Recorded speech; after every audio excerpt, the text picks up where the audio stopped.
क्या आप जानते हैं युग परिवर्तन के साथ क्यों बदल जाते हैं मनुष्य के लक्षण? चलिए जानते हैं। कहते हैं कि परम पिता ब्रह्मा जी ने सृष्टि की रचना के साथ कालखंड यानी कि समय को 4 महायुगों में विभाजित किया था, जिन्हें सतयुग, त्रेता युग, द्वापर युग और कलयुग के नाम से जाना जाता है। हिंदू पुराणों में बताते हैं कि इस कालखंड का आरंभ सतयुग से हुआ और कलयुग पर आकर ये खत्म हो जाता है। कलयुग की समाप्ति के बाद पुनः सतयुग शुरू होता है और ये चक्र सृष्टि की रचना के समय से निरंतर चलता आ रहा है। कहते हैं कि हम आज जिस कालखंड में जी रहे हैं वह कालखंड के परिवर्तन का 23वां चक्र है। अब आप सोच रहे होंगे कि भला इन 4 युगों में ऐसा क्या अलग होता है जो ब्रह्मा जी को कालखंड 4 युगों में विभाजित करना पड़ा। तो मित्रों, इसका उत्तर हमें मिलता है हिंदू धर्म के लिंग पुराण में, जिसमें इन 4 युगों में क्या असमानता है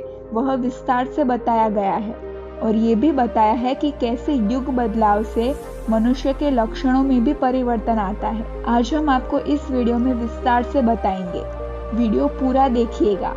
चलिए शुरू करते हैं। सबसे पहले जानते हैं सतयुग के बारे में। लिंग पुराण के अनुसार सृष्टि की रचना के पश्चात ब्रह्मा जी ने जब समय अर्थात कालखंड को 4 युगों में बांटा, तब सबसे पहले खंड का नाम सतयुग रखा गया। इसके बाद त्रेता, फिर द्वापर और फिर अंतिम कालखंड का नाम कलयुग रखा गया। पहले सतयुग में सभी मनुष्यों का एक ही धर्म होता है और वे धर्म या स्वार्थ का त्याग यानी कि सत्य और पुण्य कर्म। सतयुग के मनुष्यों में कोई भी स्वार्थ और राग द्वेष नहीं होता था। उस युग में किसी भी मनुष्य को किसी भी तरह की कोई बीमारी नहीं होती थी, जिसका कारण होता है कि सतयुग में मनुष्य अपनी सभी इंद्रियों को संयम में रखता है। कोई किसी के गुणों में दोष नहीं देखता। इतना ही नहीं, सतयुग के मनुष्य कभी भी दुखी नहीं होते, जिसकी वजह से उनकी आंखों से आंसू भी नहीं निकलते। उस युग में न किसी में घमंड होता था और न ही अन्य विकार। मनुष्य आपस में लड़ते नहीं थे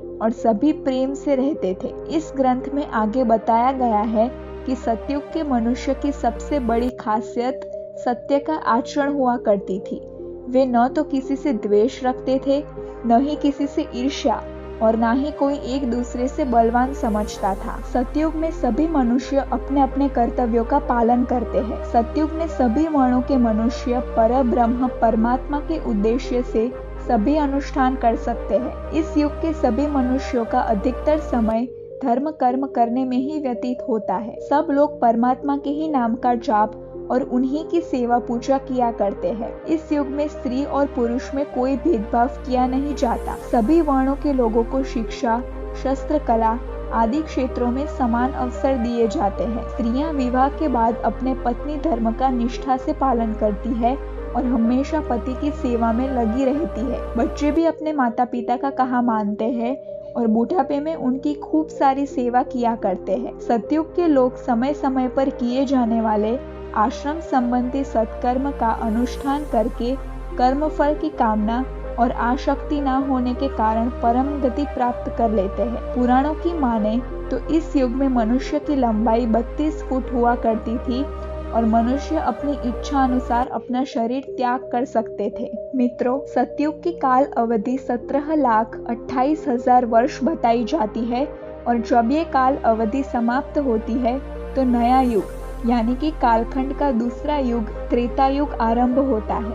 मित्रों, त्रेता युग में मनुष्य अपने कर्तव्यों का पालन तो करते हैं, लेकिन सतयुग के मनुष्यों की अपेक्षा खुद की इंद्रियों पर संयम नहीं रख पाते। इस युग में मनुष्य धीरे धीरे अपनों में सिमटने लगता है, यानी उनके अंदर स्वार्थ पनपने लगता है। साथ ही इस युग में मनुष्यों में ईर्ष्या की भावना भी जागृत होने लगती है। हालांकि ऐसे मनुष्यों की संख्या काफी कम होती है। इस युग में समाज वर्ण आश्रम यानी कि ब्राह्मण, क्षत्रिय, वैश्य और शूद्र में विभाजित होना शुरू हो जाता है। हालांकि त्रेता युग में सतयुग की अपेक्षा असत्य और पाप की मात्रा 25% हो जाती है। कर्म का लोभ होने पर भी इस युग की स्त्रियां अपने धर्म का पालन करती है। पुरुष भी अपनी पत्नी को धोखा नहीं देता था। संतान भी अपने माता पिता की खूब सेवा करते थे। पुराणों की माने तो इस युग में मनुष्यों की औसत ऊंचाई 20 से 22 फुट हुआ करती थी और औसतन आयु 10,000 वर्ष होती थी और इस युग की काल अवधि 12,96,000 वर्ष होती है। इस काल अवधि के समाप्त होने के बाद कालखंड के तीसरे युग की शुरुआत होती है, जिसे द्वापर युग के नाम से जाना जाता है। लिंग पुराण के अनुसार द्वापर युग में मनुष्य अपने कर्तव्यों से दूर होने लगता है। यहाँ अधर्म, असत्य और पाप की मात्रा 50% हो जाती है, यानी कि वो स्वार्थी होने लगता है। इस युग में भौतिक सुखों की पूर्ति करने के लिए मनुष्य कई तरह के अधर्म करने लगता है और धर्म को त्याग कर देता है। जैसे जैसे इस युग की काल अवधि आगे बढ़ती है, वैसे वैसे मनुष्य काम, क्रोध, लोभ, ईर्ष्या जैसे दुर्गुणों से ग्रसित होने लगता है। इस युग में लोगों की पहचान कर्म से नहीं होती, बल्कि जन्म से की जाती है।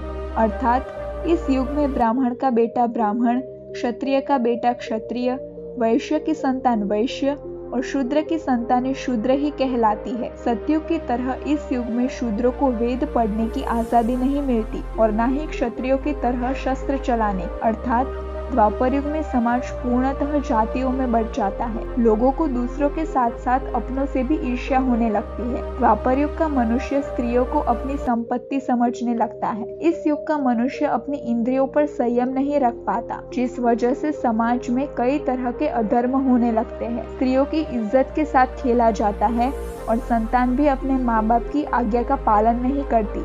और मित्रों, यही सारी वजह थी कि इस युग में महाभारत जैसा महायुद्ध भी हुआ था। देखें तो इस युद्ध का मूल कारण वही सब था जो लिंग पुराण में बताया गया है। अगर दुर्योधन को सत्ता का लोभ नहीं होता, वे अपने ही भाइयों पांडवों से ईर्ष्या नहीं करता, एक स्त्री का भरी सभा में अपमान नहीं करता, तो शायद ये युद्ध होता ही नहीं। खैर, पुराणों की माने तो इस युग में मनुष्यों की ऊंचाई 10 से 12 फुट बताई गई है और आयु 1000 वर्ष हुआ करती थी। और इस युग की काल अवधि 8,64,000 वर्ष होती है और इस अवधि के समाप्त होने पर ही कालखंड का अंतिम युग यानी कि कलयुग आरंभ होता है। मित्रों, कलयुग के मनुष्य कैसे होते हैं, इसे जानने से पहले आपके लिए ये जानना आवश्यक है कि आखिर युग के हिसाब से मनुष्य में ये परिवर्तन कैसे होते हैं। दोस्तों, जैसे सतयुग में धर्म का आधार 4 पैर पर होता है,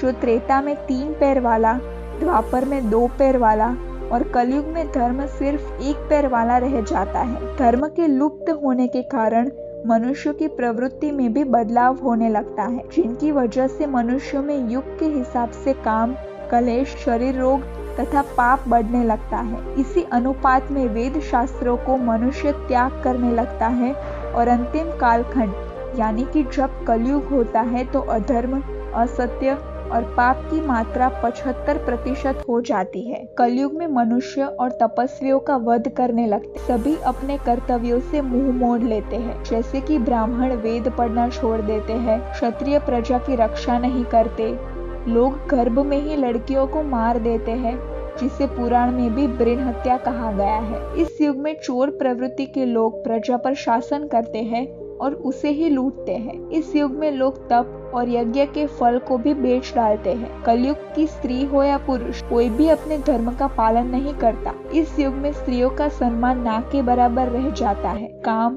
क्रोध, लोभ और स्वार्थ में वृद्धि के कारण हिंसात्मक घटनाएं बढ़ने लगती है। लोग एक दूसरे से लड़ने लगते हैं, एक दूसरे की हत्या करने लगते हैं। संतान अपने माता पिता की सेवा नहीं करती, वो उनका हाल तक नहीं लेती। कलयुग में मनुष्य की लंबाई 5 से 7 फुट रह जाती है। साथ ही कलयुग में मनुष्यों की औसत आयु घटकर 70 से 80 रह जाती है। मित्रों, अब आप सोच रहे होंगे कि आखिर युग परिवर्तन के साथ मनुष्य की लंबाई और आयु कम क्यों हो जाती है। तो मैं आपको बता दूं कि लिंग पुराण में बताया गया है कि जैसे जैसे युग परिवर्तित होता है, वैसे वैसे मनुष्य प्रकृति से दूर होता जाता है और भोग विलास में लीन होता जाता है, जिसकी वजह से मनुष्यों का शरीर कई तरह के रोगों से घिर जाता है और मनुष्यों में काम, क्रोध, लोभ, मोह जैसे तामसिक गुण बढ़ने लगते हैं और वे क्रोध और चिंता के सागर में डूब जाता है, जिस वजह से समय के साथ साथ मनुष्यों की लंबाई